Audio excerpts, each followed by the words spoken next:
আসো, আল্লাহর দিকে ফিরে আসো। দুটো চারটা মেয়ের সাথে কথা বলেছো, অন্যায় হয়েছে, তুমিও জানো আমিও জানি, কিন্তু তোমার রবের আহ্বানে সাড়া দাও, রবের আহ্বানে সাড়া দাও। ভাই আমার, থামো, যেখানে আছো থামো। ইল্লা মান তাব, রব বলছে যে আল্লাহর কাছে তওবা করে, ওয়া আমানা, ঈমান আনে। আমরা কি আল্লাহর কাছে তওবা করতে রাজি আছি? ইনশাআল্লাহ। রব বলছে ইল্লা মান তাব, যে তওবা করে, যে অপরাধ থেকে আল্লাহর কাছে ফিরে আসে।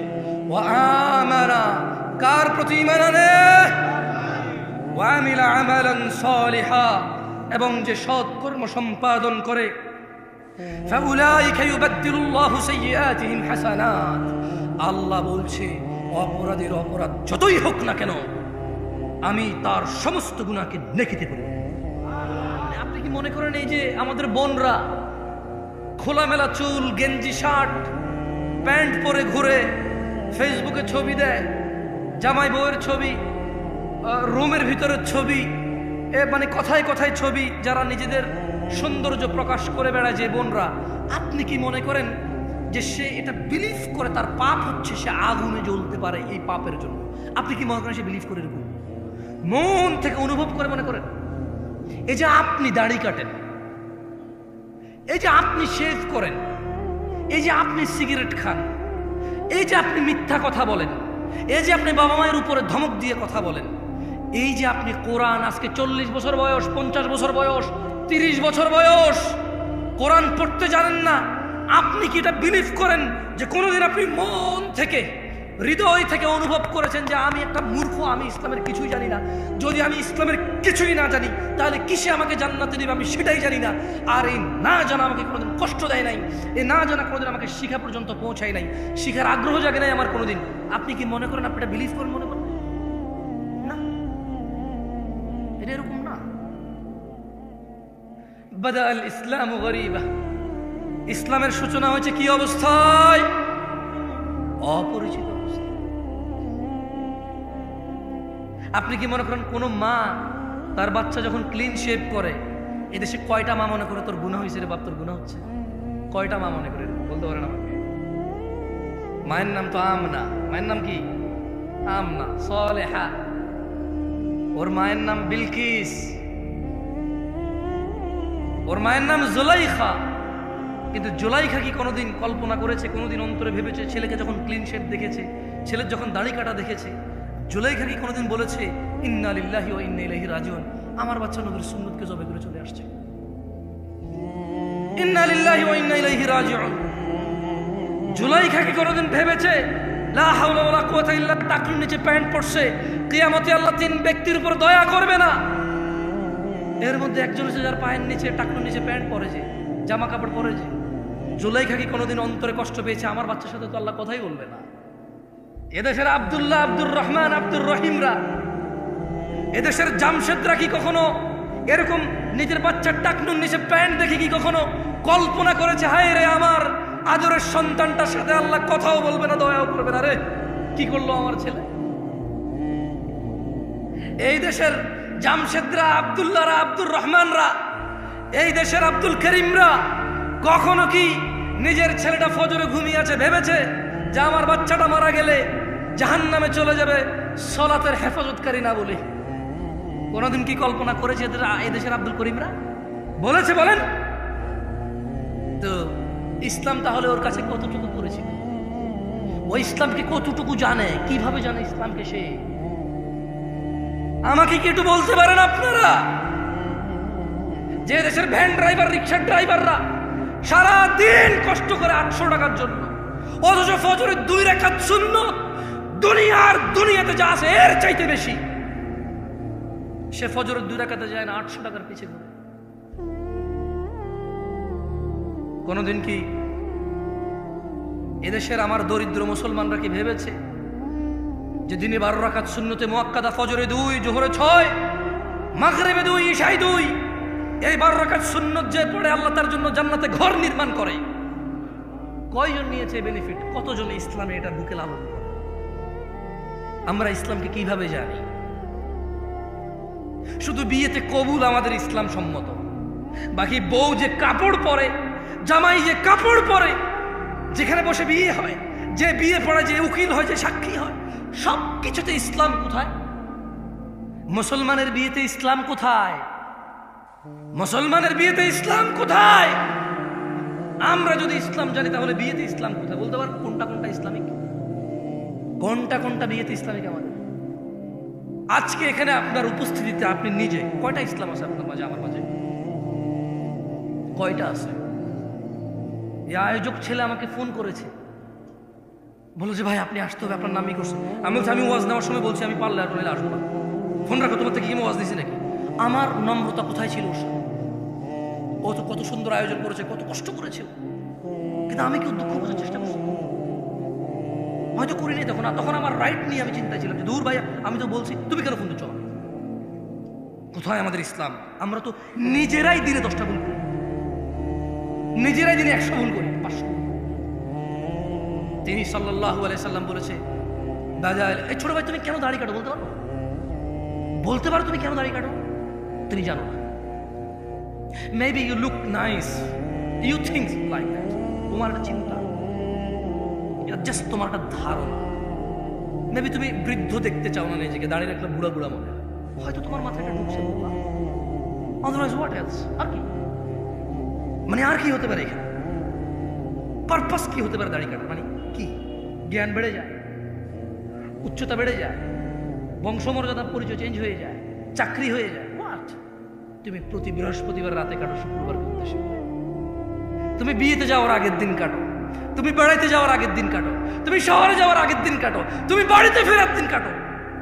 কেন? আজকে যারা উপস্থিত হয়েছেন আপনাদের এতটুকু বলি, ইন্নাদ-দীনা ইনদাল্লাহিল ইসলাম। আল্লাহর কাছে একমাত্র মনোনীত দিন হচ্ছে ইসলাম। আল্লাহ বলছেন, ওয়ামাখতালাফাল্লাযীনা উতুল কিতাবা ইল্লা মিন বা'দি মা জাআহুমুল ইলমু বাগহিয়াম বাইনাহুম। আর যাদেরকে কিতাব দেওয়া হয়েছিল তারা কেবল পরস্পর বিদ্বেষবশত, মানে আমার কথাই আপনার ভালো লাগে না, আপনার আচরণ আমার ভালো লাগে না, আমার স্টাইল ভালো লাগে না, কথার আন্দাজ ভালো লাগে না, বডি ল্যাঙ্গুয়েজ, হাত পা নড়ে ভালো লাগে না, দ্রুত কথা বলি বা জোরে কথা বলি বা আস্তে কথা বলি ভালো লাগে না। অথবা আপনি নিজেকে শুধু হানাফি মনে করেন বা শাফি মনে করেন, হাম্বালি বা মালিকি মনে করেন। হানাফি মনে করার পরে আপনি হয়তো মনে করেন নিজেকে চিশতি, সাবরি, তরিকত, হাকিকত, মারিফত, শরীয়ত এভাবে মনে করতে পারেন। সুফি নিজেকে মনে করতে পারেন। সুফি মনে করার পর আপনি মাইজ ভান্ডার, সরসিনা, তারপর এদিকে জৈনপুর, আটরশি, ফুরফুরা, আপনি নিজেকে এগুলো মনে করতে পারেন। আপনাকে একটা কথা বলি, মনোযোগ দিয়ে শুনেন। আল্লাহ সূরা আল ইমরানের 19 নম্বর আয়াতে বলেছে যে আল্লাহর কাছে একমাত্র মনোনীত হচ্ছে দিন হচ্ছে কি? তাহলে প্রবলেম কোথায়? আল্লাহ বলছেন, ওয়ামাখতালাফাল্লাযীনা উতুল কিতাবা ইল্লা মিন বা'দি মা জাআহুমুল ইলমু বাগহিয়াম বাইনাহুম। আর যাদেরকে কিতাব দেওয়া হয়েছিল তারা শুধু নিজেদের বিদ্বেষবশত, তাদের কাছে জ্ঞান আসার পরও তারা মতনৈক্য ঘটিয়েছিল। ইলম এসেছে, জ্ঞান এসেছে, ফুরকান এসেছে, সত্য মিথ্যার পার্থক্যকারী এসেছে, কিন্তু না, কোরআন ও সহিহ সুন্নায় তাদের কোনো আপত্তি ছিল না। কিন্তু তারা নিজেদের একে অপরের বিদ্বেষে বসে তারা জ্ঞান আসার পরে মতনৈক্য করেছিল। একজন আরেকজনের মতনৈক্য করতে গিয়ে ইসলামেরই মতনৈক্য করে ফেলেছে তারা। ওয়ামান ইয়াকফুর বিআয়াতিল্লাহ, ওয়ামান ইয়াকফুর বিআয়াতিল্লাহ, আর যে ব্যক্তি আল্লাহর আয়াতকে অস্বীকার করে, ফাইন্নাল্লাহা সারিউল হিসাব, নিশ্চয় আল্লাহ অনেক দ্রুত হিসেব গ্রহণকারী। কত দ্রুত? তুমি মোবাইলে কল দিলে বাংলাদেশ থেকে আমেরিকা যত দ্রুত যায় এর চাইতে দ্রুত। কত দ্রুত? ওয়াল্লাহু তাআলা আলাম, আল্লাহই ভালো জানে কত দ্রুত হবে। ইত্তাকু রাব্বাকুম ইয়া নাস, মানুষ রবকে ভয় করো। আল্লাহর কাছে একমাত্র মনোনীত দিন ইসলাম। নিজেদের দলে দলে বিভক্ত করে ভিন্ন ভিন্ন নামে ইলম, জ্ঞান, সত্য মিথ্যা আসার পরেও নিজেদের একজন আরেকজনকে পছন্দ অপছন্দের কারণে তোমরা দ্বীনকে অস্বীকার করিও না, মতনৈক্য করিও না। জেনে নাও, সুন্নাহকে আঁকড়ে ধরা আমাদের জন্য আবশ্যক। সফলতা নেই মুস্তাফার অনুসরণ ছাড়া, সাল্লাল্লাহু আলাইহি ওয়াসাল্লাম। মুস্তাফার অনুসরণ ছাড়া, অনুকরণ ছাড়া, ইত্তেবা ছাড়া জান্নাত নামুমকিন, জান্নাত অসম্ভব। জাহান্নামের আগুন ঝলসে দেবে যার ইবাদতে মুস্তাফার অনুসরণ নেই। সুন্নাহকে আঁকড়ে ধরতেই হবে আমাদের। তিনি সুবহানাহু ওয়া তাআলা বলেন, মাইয়ুতি'র রাসূল, যে আমার রাসূলের ইতাআত করে, যে আমার মুহাম্মাদের অনুসরণ করে সাল্লাল্লাহু আলাইহি ওয়াসাল্লাম, ফাকাদ আতা আল্লাহ, সে আল্লাহর ইবাদত করে। যে তিনি সাল্লাল্লাহু আলাইহি ওয়াসাল্লামের অনুসরণ করে, ফাকাদ আতা আল্লাহ, সে আল্লাহর ইবাদত করে। ওয়া মান তাওয়াল্লা, আর কেউ যদি রাসূল সাল্লাল্লাহু আলাইহি ওয়াসাল্লামের অনুসরণ থেকে মুখ ফিরিয়ে নেয়, ফামা আরসালনাকা আলাইহিম হাফিযা, আল্লাহ বলছে ও মুহাম্মদ সাল্লাল্লাহু আলাইহি ওয়াসাল্লাম, যদি কেউ আপনার থেকে মুখ ফিরিয়ে নেয়, যদি কেউ ভালো কাজ, খারাপ না তো অসুবিধা কোথায়? বাপে করেছে, দাদা করেছে, বড় হুজুর ফতোয়া দিয়েছে, যুগের পর যুগ চলে আসছে, সমস্যা কোথায়? ফামা আরসালনাকা আলাইহিম হাফিযা ওয়া মুস্তাফা আলাইহিস সালাম ওয়া মান তাওয়াল্লা, যে আপনার অনুসরণ করে না ইবাদতে, আমি আল্লাহ আপনাকে তাদের জন্য তত্ত্বাবধায়ক করে পাঠাইনি। তাহলে কিভাবে পাঠাইছে আল্লাহ রাসূল সাল্লাল্লাহু আলাইহি সাল্লামকে? কিভাবে রাসূল সাল্লাল্লাহু আলাইহি সাল্লামকে আল্লাহ পাঠাইছে? কিভাবে, মানে আমরা কিভাবে নেব ওনাকে? যদি আমাদের এই পুরো পৃথিবীর সমস্ত মুসলিম আল্লাহর রাসূলের ইতাআত বাদ দিয়ে নিজেদের প্রবৃত্তি স্বীকার করে, সেই প্রবৃত্তির অনুসরণ করে, আল্লাহ বলছেন যে আপনার কোনো দোষ নাই। ওয়া মা আলাইকা আল্লা ইয়াযাক্কা, ওয়া মা আলাইকা আল্লা ইয়াযাক্কা। এরা যদি পবিত্র না হয়, এরা যদি পরিশুদ্ধ না হয়, ওয়া মা আলাইকা আল্লা ইয়াযাক্কা, ও মুহাম্মদ আপনার কোনো সমস্যা নাই, আপনার কোনো দোষ নাই। কারণ আল্লাহ ওনার মুস্তাফাকে কি বলেছেন সাল্লাল্লাহু আলাইহি ওয়াসাল্লাম?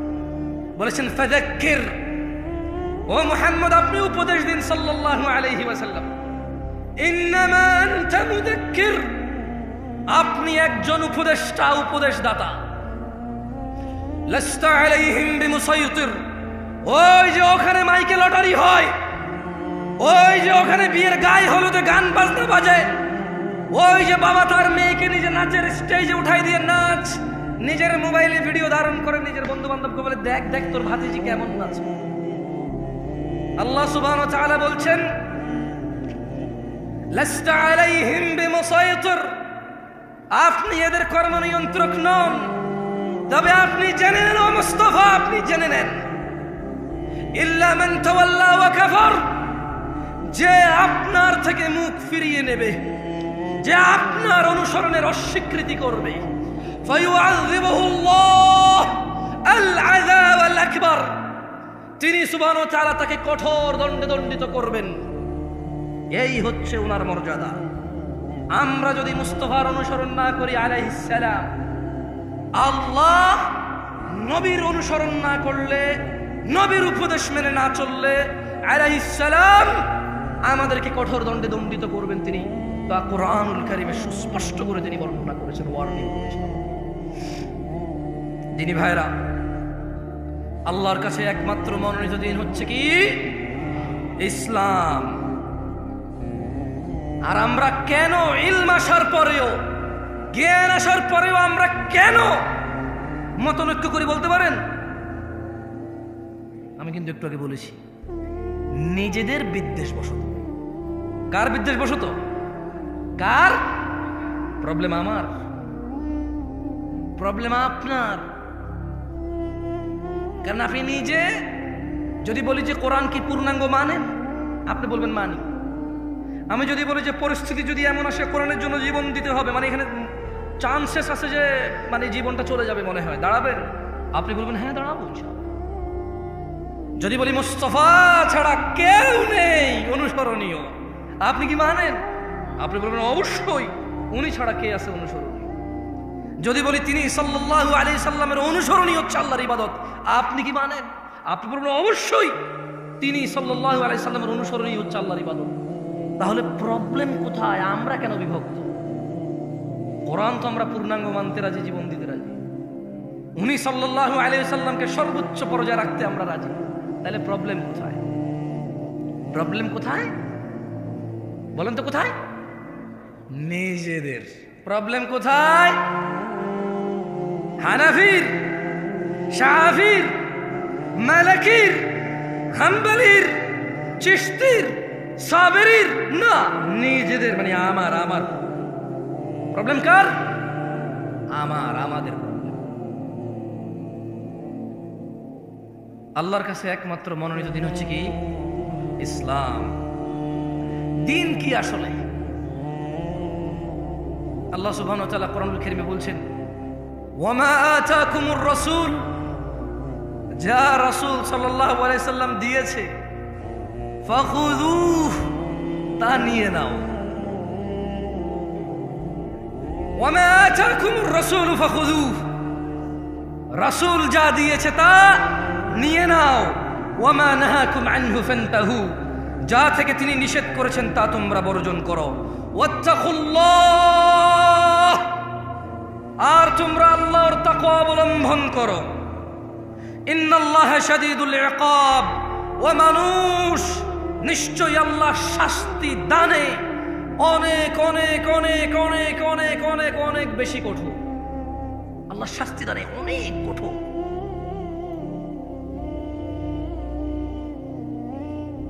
দিনী ভাইরা, রাসূল যা দিয়েছে তাই যদি ইসলাম হয়, রাসূল যা দিয়েছে তা যদি নিয়ে নিতে হয় কোরআনের আদেশ অনুযায়ী, রাসূল যা নিষেধ করেছে তা যদি ছেড়ে দিতে হয় কোরআনের আদেশ অনুযায়ী, তাহলে রাসূল সাল্লাল্লাহু আলাইহি ওয়াসাল্লাম দিয়েছে কতটুকু? মানে তিনি আসলে আমাদেরকে কতটুকু দিয়ে চলে গেছে? আছে আছে আছে আছে। আন আব্দুল্লাহ ইবনে মাসউদ রাদিয়াল্লাহু আনহু قال, সাহাবীর নাম কি? একটু মনোযোগ দিয়ে শুনুন। আমি মাঝে মধ্যে আপনাদের প্রশ্ন করব, মার হাবা ঠিক এগুলো আমার দরকার নাই, শুধু আমি যে প্রশ্ন করি ওই প্রশ্নগুলা মাঝে মধ্যে যদি অ্যান্সার করেন আমি বুঝতে পারবো যে আমি বলছি আল্লাহর জন্য, আপনারা শুনছেন কার জন্য। একটু মানে ভালো লাগবে বুঝতে পারলে যে আপনারা আছেন আমার সাথে। কেউ বসে বসে ব্যবসা করে যে টাকা পয়সার হিসাব, প্রেমিকার নাম্বার ব্লক করে দিছে, আরেকটা আইডি খুলছেন, তারা রিকোয়েস্ট পাঠাইছেন, অ্যাড করছে কিনা, মানে এইসব হিসেবে আপনারা নাই, ওয়াজে আছেন। তাহলে আমি বুঝছেন। عن عبد الله بن مسعود رضي الله عنه قال, আব্দুল্লাহ ইবনে মাসউদ রাদিয়াল্লাহু আনহু থেকে বর্ণিত, তিনি বলেন, قال رسول الله صلى الله عليه وسلم, আল্লাহর রাসূল সাল্লাল্লাহু আলাইহি ওয়াসাল্লাম বলেছেন। কে বলেছেন? কে বলেছেন? হাদিস বর্ণনা করতেছেন কোন সাহাবী? এর জোরে বলেন, কোন সাহাবী? বর্ণনা করতেছে কে? আব্দুল্লাহ ইবনে মাসউদ। তিনি বলছেন যে আল্লাহর নবী সাল্লাল্লাহু আলাইহি ওয়াসাল্লাম বলেছেন, ইন্নাহু লাইসা শাইউন ইউকাররিবুকুম ইলাল জান্নাতি ইল্লা ক্বাদ আমারতুকুম বিহি। আমার উম্মতরা, ও মানুষ, পৃথিবীবাসী, যিনি সাল্লাল্লাহু আলাইহি ওয়াসাল্লাম বলছেন যে নিশ্চয়ই এমন সকল কিছু, এমন, আপনারা অনেকে কিন্তু আশহাদু আন্না মুহাম্মাদার রাসূলুল্লাহর পর এভাবে করতে দেখেন কাউকে, রাইট? হাসতে বলছি ভাই, বলছি দেখেন কিনা? বলবেন হ্যাঁ বানা, এটাই তো সুন্দর। দেখেন কিনা? দেখেন না? আচ্ছা, আমি শুধু ছোট্ট একটা উদাহরণ দিলাম। অনেকে আশহাদু আন্না মুহাম্মাদার রাসূলুল্লাহ বলে কি করে? এরকম করে আমি দেখেছি। আল্লাহু আ'লাম, মানে সুন্নতে মুহাম্মদ রাসূলুল্লাহ সাল্লাল্লাহু আলাইহি ওয়াসাল্লাম ওহী ভিত্তিক এই নিয়ে কোনো তথ্য আছে কিনা। আমার এমনিতে জ্ঞান কম, আমি জানি না, যেহেতু আমার পড়াশোনা কম, জ্ঞান কম, পড়াশোনা কম, হয়তো আমি ওটুক পর্যন্ত পৌঁছাইতে পারিনি। যদি আপনাদের কারো কাছে কোনো তথ্য থাকে এই বিষয়ে, সুন্নাহ অনুযায়ী, কি অনুযায়ী, সহি সুন্নাহ অনুযায়ী যদি থাকে বলিও না, আমরা করবো।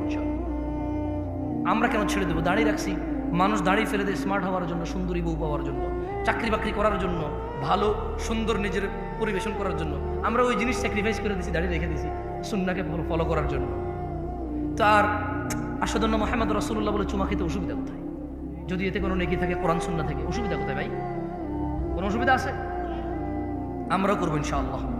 আমি আবার বলি, মনে কষ্ট নিয়েন না, খারাপ কিছু বলি নাই, বলেছি সহিহ সুন্নাহ অনুযায়ী হাদিস দিয়ে সাব্যস্ত এর কোনো বেনিফিট। যেমন ধরেন হাদিসে আছে কেউ যদি সুবহানাল্লাহ বলে আসমান আর জমিনের খালি জায়গা পূর্ণ হয়ে যায়, এরকম কোনো বেনিফিট যদি এর থাকে বলিয়েন, আমরা মানবো, সমস্যা কোথায় ইনশাআল্লাহ। আচ্ছা যাই হোক, দিন হচ্ছে আল্লাহর নবী যতটুকু দিয়েছে অতটুকু গ্রহণ করা, যতটুকু নিষেধ করে যতটুকু বর্জন করা। তাহলে আল্লাহ নবী দিয়েছে কতটুকু?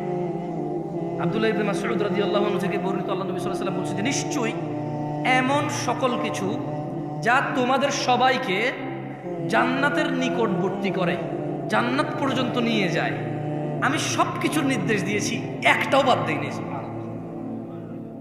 কয়টা বাদ দেয় নাই? কয়টা? একটাও বাদ দেয় নাই তিনি। এবং তিনি বলছেন ওয়ালাইসা শাইউন ইউকাররিবুকুম ইলান নার, এবং এমন সকল কিছু যা তোমাদেরকে জাহান্নামে প্রবেশ করাবে, জাহান্নামের কাছে নেবে, ইল্লা ক্বাদ নাহাইতুকুম আনহু, প্রত্যেকটা জিনিসই আমি তোমাদের নিষেধ করেছি, একটাও ছেড়ে দেই নাই। সুবহানাল্লাহ। তাহলে যা আমাদের জাহান্নামে নিয়ে যাবে তিনি কি একটাও বাদ দিছে নিষেধ করা ছাড়া? যা আমাদের জান্নাতে নিয়ে যাবে তিনি কি একটাও বাদ দিছে আদেশ করা ছাড়া? তাহলে কিসের এত বিভক্তি, এত ভিন্নতা কিসের? তিনি সাল্লাল্লাহু আলাইহি ওয়াসাল্লাম বলছেন এমন একটা বিষয় নেই যা জান্নাতে নেবে উম্মতকে অথচ আমি আদেশ করিনি, এমন একটা বিষয় নাই যা উম্মতকে জাহান্নামে নেবে অথচ আমি নিষেধ করি নাই। একটা সিঙ্গেল বিষয় নেই, বিভক্তি কিসের? কিসের? কারো কি সন্দেহ আছে? কারো কি সন্দেহ আছে যে উনি কিছু বাদ দিয়ে গেছে? কেউ কি এরকম আস্থা রাখেন, কেউ কি এরকম বিলিভ করেন যে উনার বলে যাওয়া পথের বাহিরে জান্নাত আছে? তাহলে বিভক্তি কিসের? আসেন না, আমি আপনাদের উদ্যত আহ্বান জানাই, যারা আমার যুবক ভাইরা আছেন এবং যারা ম্যাচিওর আছেন এবং যারা আরো একটু বয়স বেশি আছেন, আসেন না একটু কোরআন সুন্নাহ পড়ি এবার। আসেন না এবার রুকু দিচ্ছি কেন দিচ্ছি, সিজদা দিচ্ছি কেন দিচ্ছি, সালাত আদায় করতেছি কেন করতেছি, ডান হাতে খাচ্ছি কেন খাচ্ছি, সালাম দিচ্ছি কেন দিচ্ছি, বাম পায়ে টয়লেটে যাচ্ছি কেন যাচ্ছি, ওয়াজ করতে আসছি কেন আসছি, ওয়াজ শুনতে আসছি কেন শুনছি, বাচ্চাকে মাদ্রাসায় পড়াচ্ছি কেন পড়াচ্ছি, স্কুলে পড়াচ্ছি কেন পড়াচ্ছি, গান শুনতেছি কেন শুনতেছি, কোরআন শুনতেছি কেন শুনতেছি। আসেন না একটু জেনে শুনে করি। আসেন না। তিনি তো একটাও বাদ দেয় নাই যা জাহান্নামে নিয়ে যাবে, সব নিষেধ করছে। তিনি তো একটাও বাদ দেয় নাই যা জান্নাতে নিয়ে যাবে, সব আদেশ করছে। ভিন্নতা কিসের? অবহেলা কিসের? কিসের এত গাফিলতি? মা গাররাকা বিরাব্বিক, কিসে এত দয়াময় আল্লাহ থেকে আমাদেরকে দূরে রাখছে? কিসে? কি পাইছি আমরা? মা গাররাকা বিরাব্বিকাল কারীম, এত দয়ালু আল্লাহ থেকে কিসে আমাদেরকে দূরে রাখছে? আল্লাহ আমাদেরকে বোঝার তৌফিক দান করুন। শুনেন, এখন প্রশ্ন হলো, আল্লাহর নবী যদি একটাও বাদ না দেয় যা জাহান্নামে নিয়ে যাবে নিষেধ করা, একটাও যদি বাদ না দেয় যা জান্নাতে নিয়ে যাবে আদেশ করা, আমরা কেন অল্প? কেন আজকে আমরা অল্প? কেন আমাদের ঐক্যতা নাই? এটারও একটা কথা তিনি বলে গিয়েছেন। তিনি বলেছেন আন আবি হুরায়রা রাদিয়াল্লাহু আনহু, আবু হুরায়রা রাদিয়াল্লাহু আনহু থেকে বর্ণিত, তিনি বলেন আল্লাহ নবী সাল্লাল্লাহু আলাইহি ওয়াসাল্লাম বলেছেন, সাহাবীর নাম কি কি রাদিয়াল্লাহু আনহু বলেন ভাই, তিনি বলেন, আল্লাহ নবী সাল্লাল্লাহু আলাইহি ওয়াসাল্লাম বলেছেন, বাদা আল ইসলাম গরীবা, ইসলামের সূচনা হয়েছিল অপরিচিত অবস্থায়। কি অবস্থায়? কি অবস্থায়? আচ্ছা বলেন তো, গায়ে হলুদে যে মানুষটা বিয়েতে গায়ে হলুদ করে, আপনি কি বিশ্বাস করেন সে বুকে পূর্ণাঙ্গ অনুভূতি রাখে যে এটা গুনাহ, এটা ইসলামিক না, এটা অন ইসলামিক, এটা মহাপাপ, জঘন্য নিকৃষ্ট আচরণ বিয়ের মধ্যে? সে কি এটা অনুভব করে এভাবে হৃদয় থেকে? তার কাছে এত অনুভূতি নাই এটা। ইসলামের সূচনা হয়েছিল কি অবস্থায়? সবাই বলেন, ইসলামের সূচনা হয়েছিল কি অবস্থায়? অপরিচিত অবস্থায়। আল্লাহ নবী সাল্লাল্লাহু আলাইহি সাল্লাম বলছেন, বাদা আল ইসলাম গরীবা, ইসলামের সূচনা হয়েছিল অপরিচিত অবস্থায়। ওয়া সায়াউদু কামা বাদা গরীবা, অচিরেই, নিকটে, শীঘ্রই এটা আবার আগের মতো অপরিচিত হয়ে যাবে। খুব শীঘ্রই ইসলামটা ঠিক আগের মতো অপরিচিত হয়ে যাবে। আজকে মুসলমানের বিয়েতে ইসলামই খুঁজে পাওয়া যায় না। আজকে মুসলমানের পড়ালেখার বিদ্যালয়ে ইসলাম খুঁজে পাওয়া যায় না। আজকে মুসলমানের ঘরে বাবা মা আর ছেলে মেয়ের ভিতরে ইসলাম খুঁজে পাওয়া যায় না। আজকে হুজুরদের ভিতরে ইসলাম খুঁজে পাওয়া যায় না। ইউটিউবার বক্তাদের বক্তব্য জনসম্মুখে প্রচার করে মানুষকে দিন শিখানোর এক নৈতিক ও এক কঠোর এবং বিশাল লাভজনক দায়িত্বে যারা নিয়োজিত, যারা নিজেরাই এই দায়িত্ব নিয়েছে, কেউ ওদের বলেনি তুমি ভিডিও করে ছাড়ো আমার ভিডিও ইউটিউবে। নিজে নিজে দায়িত্ব নিয়েছে দিন প্রচারের, অথচ প্রচার করে শুধু যতটুকু ভেজাল, যতটুকু ভুল, যতটুকু বেশি মানুষ দেখবে ততটুকু, যতটুকু ইসলাম অতটুকু নয়। বক্তা এমন বক্তব্য দেয় যে বক্তব্যের শ্রোতা ঠিক বলবে, ও জিজ্ঞেস করবে ঠিক কিনা, ব্যাস। বক্তা যখন তার দান লাগবে একরকম বক্তব্য দেয়, যখন লোকজনকে কান্না করাবে তখন একরকম বক্তব্য দেয়। এগুলো তার মুখস্থ, তার মনের ভিতরে অনুভূতি কিছু নাই। আমি এখানে ওয়াজ করতে আসছি, আপনারা শুনতে আসছেন। কত নবী রাসূল কিয়ামতে উঠবে যাদের উম্মতি থাকবে না হয়তো, অথচ আপনারা এতজন মানুষ আসছেন, স্টিল আমি আপনাদেরকে ধমক দিয়ে কথা বলতেছি। ভাই, এটা তো আল্লাহর পক্ষ থেকে নিয়ে আমার যে আলহামদুলিল্লাহ আমি দুটা কথা বলবো, মানুষগুলো শুনতে আসছে ইসলাম। আমার উচিত ছিল আপনাদের সাথে আরো সুন্দর, আরো মোলায়ম, আরো কোমলতা দিয়ে কথা বলা। কোথায় পারলাম আমি আমার কোমলতা? মনে হচ্ছে যেন আপনারা আসছেন এটা ঠেকায় পড়ছেন। আমি এক বেটা আসছি কই থেকে বিমানে চড়ে, আমি কোথায় আমার মন? আমি তো আসলে শঙ্কিত আমাকে নিয়ে। আপনাদের কি ওয়াজ করবো আমি আমাকে নিয়ে চিন্তিত। আল্লাহ তাআলা আমাকে ক্ষমা করুক, আপনারা আমাকে মাফ করে দিন যদি ধমক দিয়ে দেন।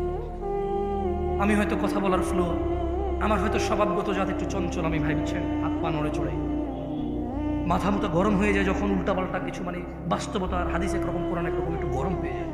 আমি এর জন্য আন্তরিকভাবে ক্ষমা চাই। আপনারা আমার ভাই, আপনারা আল্লাহকে ভালোবেসে আসছেন, আপনারা নিজেরা টাকা খরচ করে আমাকে এখানে দাঁড় করাইছেন কথা বলার জন্য। এটা কত বড় নিয়ামত আল্লাহর পক্ষ থেকে আমার জন্য, অথচ আমি কিনা আপনাদের সাথে সুন্দর ব্যবহার করতে পারছি না। আমার মনে হচ্ছে যেন আমি মালিক হয়ে গেছি, কিনে ফেলছি আপনাদের, আমি একটা কিছু হয়ে গেছি।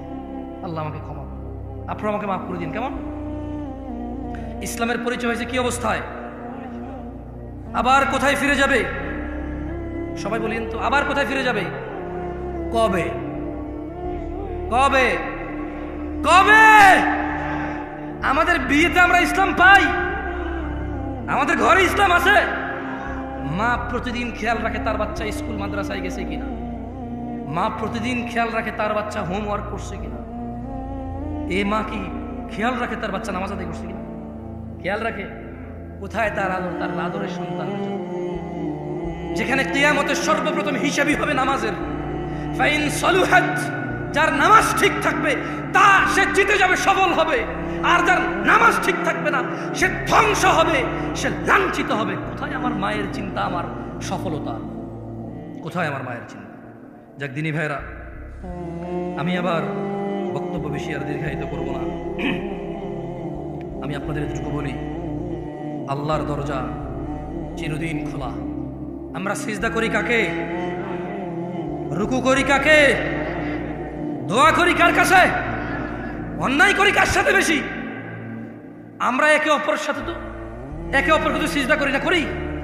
তাহলে যা নামাজ পড়েন নাই, যা রোজা রাখেন নাই, যা দাড়ি কাটছেন, যা গান শুনছেন, যা সিনেমা নাটক দেখছেন, খালাস। ইরজিই আল্লাহর দিকে ফিরে আসেন। ইরজিই ইলা রাব্বিকা রাদিয়াতাম মারদিয়াহ।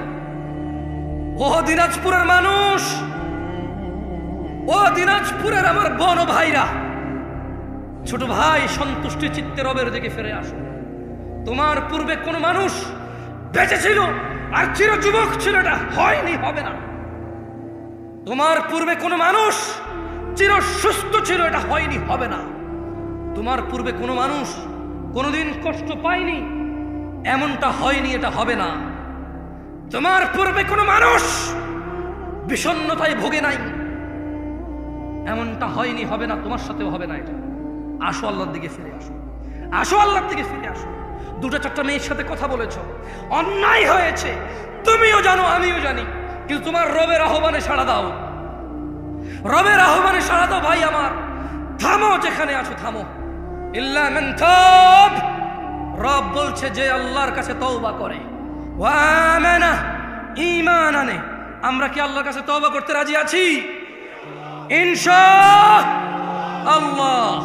রব বলছে ইল্লা মান তাব, যে তওবা করে, যে অপরাধ থেকে আল্লাহর কাছে ফিরে আসে।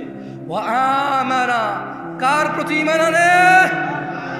ওয়া আমিলা আমালান সালিহা, এবং যে সৎ কর্ম সম্পাদন করে। ফাউলাইকা ইউবাদদিলুল্লাহু সাইয়্যাতিহিম হাসানাত। আল্লাহ বলছে অপরাধীর অপরাধ যতই হোক না কেন, আমি তার সমস্ত গুনাহকে নেকিতে পরিবর্তন করব। ভাই, তুমি তোমার অপরাধকে নেকিতে পরিবর্তন করো। This is your only chance. এটা তোমার একমাত্র সুযোগ, এই পৃথিবী, এই জীবন, এই নিঃশ্বাস, এই সুস্থতা, এই স্বাধীনতা, এই সুস্থতা, এই স্বাধীনতা, এই যৌবন, এটা তোমার একমাত্র সুযোগ গুনাহকে নেকিতে পরিবর্তন করার। নিঃশ্বাসটা যদি বের হয়ে চলে যায়, যদি তুমি এই পৃথিবী ছেড়ে চলে যাও, বিশ্বাস করো তোমার গুনাহ থাকবে। তিনি তোমার রব, তিনি জানে, তুমি জানো, আমি জানি না কি হবে। তবে শোনো, তিনি ঘোষণা দিচ্ছেন, এটা কোরআনের আয়াত, এটা তুমি বলতে পারবে না হাদিস জয়ীফ, হাদিস জাল, এটা আহলে হাদিসের, এটা ওয়াহাবির, এটা লামা সাহেবের, এটা হানাফির, এটা শাফির, এটা বলার সুযোগ নাই। এটা কোরআনের। এটা কিসের? এটা কিসের? তিনি বলছেন গুনাহ থেকে ফিরে এসে তওবা করে ভালো কাজ করলে সমস্ত গুনাহ নেকিতে পরিবর্তন হবে। This is your only chance brother. আমি এর চেয়ে বেশি তোমাকে আজকে আর ওয়াজ করতে পারবো না। আমার কাছে আর কোনো ওয়াজ বাকি নাই। আমার এখানে লেখা আরও আছে প্রায় 2 পৃষ্ঠা, বলা যেত, কিন্তু আমি সমীচীন মনে করছি, আমি বিচক্ষণতা ভাবছি যে আমার মনে হচ্ছে এই জায়গায় আমার স্টপ করা উচিত এখন। কেন? আমি আমার ভাইদের বলে দিছি, তোমার জীবনের গুনাহ যেটাই হোক না কেন, নেশা সংক্রান্ত, জানা সংক্রান্ত, নামাজ সংক্রান্ত, গান বাজনা অশ্লীলতা সংক্রান্ত, তুমি যদি আজকে থামো, যদি দৃঢ় পরিকল্পনা করো যে না, যা হয়েছে হয়েছে, খালাস, যদি আমি মারা যাই তাহলে আমার সর্বনাশ হয়ে যাবে, যদি আমি মারা যাই আমার সর্বনাশ হয়ে যাবে, আমি বরং থামি, মাপ চাই, কিছু ভালো কাজ করি, আর বলবো ইয়া আল্লাহ, আমি থামছি তোমার ভয়, আমার চাইতে তুমি ভালো জানো, সো আমি তোমার প্রতি ঈমান আনছি, এবার আমার গুনাহকে নেকিতে পরিবর্তন করো ইয়া আল্লাহ। আকুলু কওলি হাযা ওয়াস্তাগফিরুল্লাহ লি ওয়া লিসাইরিল মুমিনিনা ওয়াল মুমিনাত ফাস্তাগফিরু ইন্নাহু হুয়াল গফুরুর রহিম। আমি আল্লাহর কাছে আমার জন্য ক্ষমা চাই, আপনাদের জন্য ক্ষমা চাই। আল্লাহ তাআলা আমাকে এবং আপনাদের সবাইকে ক্ষমা করে দিন।